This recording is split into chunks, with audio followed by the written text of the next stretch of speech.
কার পরিবর্তন কখন হবে, কার কথাই বদলাবে, কখন বদলাবে কেউ জানে না।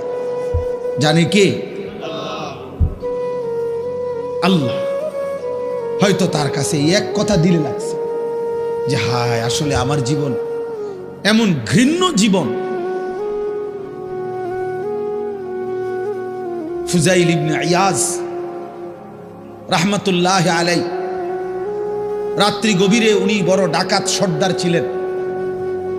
তো গভীর রাতে উনি ডাকাতি করতে গেছেন। রাশিয়া সামারকান্দের বড় ডাকাত, পৃথিবীর একজন বড় বিখ্যাত ডাকাত সর্দার ছিল তিনি। তো রাত্রিবেলা যখন গভীর রাতে এক বাড়িতে ডাকাতি করতে ঢুকছে আল্লাহর কুদরতে, দরজার সামনে গিয়ে যখন দাঁড়াইছে তখন শুনতেছিল বাড়িওয়ালা ওই সময় আল্লাহর কোরআন পড়তেছে।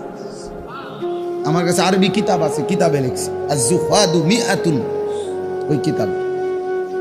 তো এটা বাংলা অনুবাদ হয়েছে দুনিয়া বিমুখ শত মনীষী।